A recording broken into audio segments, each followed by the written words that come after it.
Assalamualaikum and hi everyone. Today, me and my teams are going to review an article published by Berita Harian entitled OBC Student Are Fortunate, Vehicle Not Equipped with Seatbelts. We will see a big details of how decision making and problem solving techniques are used to solve the matter.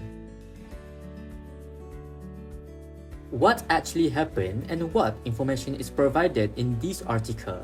A tragic accident involving 15 UPSI students was reported by Berita Harian on 10 June 2025. The students were killed in a bus crash while traveling on the East-West Highway. Investigation confirmed that the bus did not have seatbelt for passengers.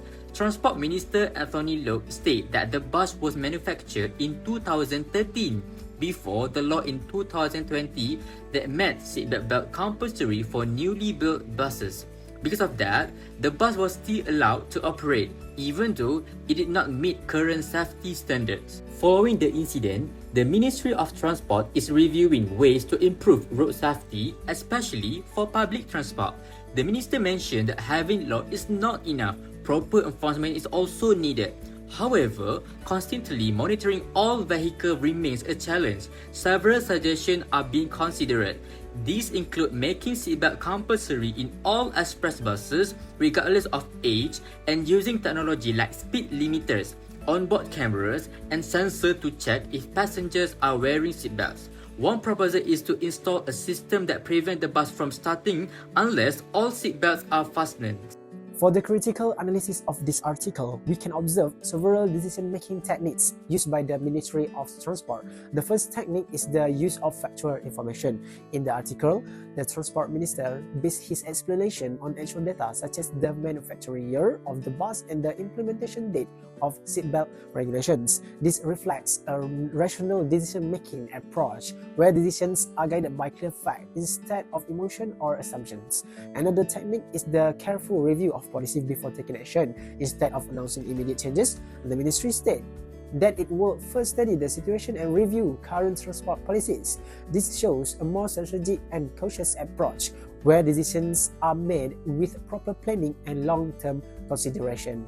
Next, we look at the problem-solving techniques based in the article. The first technique is fact-finding and identify the real cause. The minister did not jump to conclusion or blame anyone.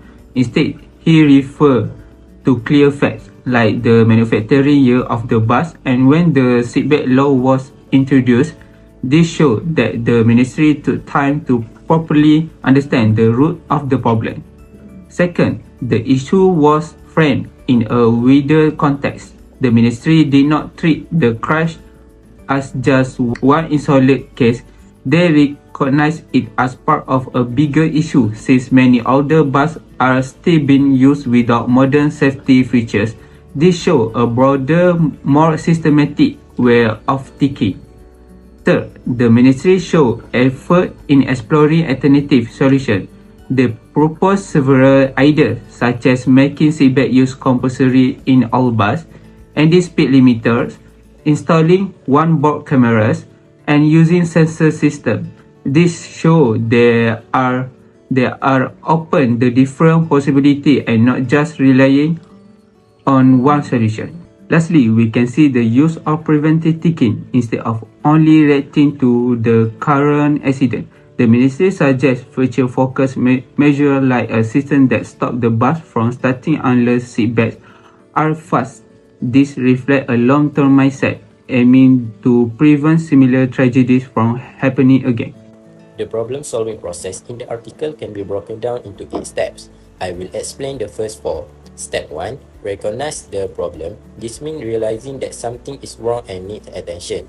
In the article, the fatal crash involving 15 UPSI students was the major sign.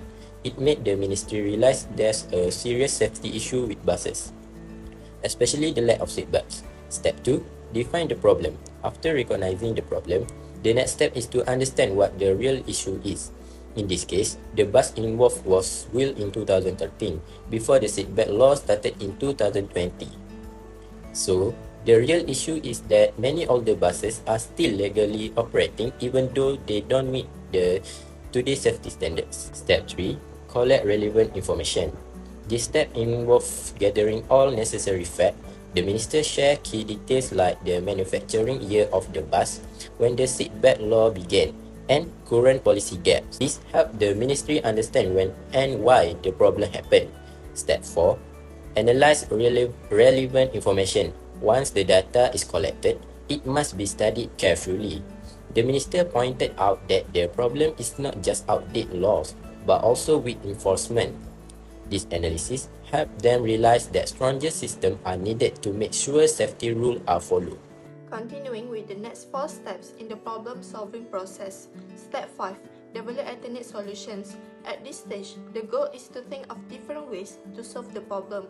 In the article, the ministry suggested several ideas such as making seatbelt use mandatory in all buses, using speed limiters, installing cameras, and adding sensors to check if seatbelts are used before the bus starts. Step 6. Choose the best solution. After listing all options, the next step is to choose the most practical and effective one. In the article, no final decision has been made yet.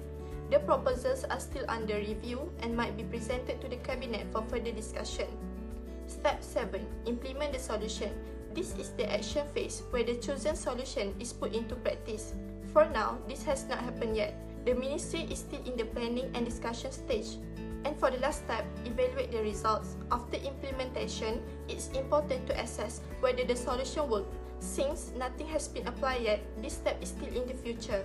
But once action is taken, the ministry will need to evaluate the results to see how effective the changes are. The article clearly shows how decision-making and problem-solving are applied in a real situation. The Ministry of Transport's response to the OBC bus accident was not rushed. Instead, they took time to understand the cause of the problem, review the current policies, and suggested several ways to improve road safety, especially for buses. We can see that the ministry followed structured steps, identifying what went wrong, understanding how it affects the system, and planning ahead to prevent similar incidents. This shows that solving problems is not just about reacting, but also about thinking for the long term. The article also highlights that having rules alone is not enough if they are not followed. The minister pointed out that enforcement and monitoring are just as important. Ideas like using sensors, camera, and speed control system show effort to make sure safety rules are followed more strictly. In summary, this article helps us understand how real-life organizations approach problem solving.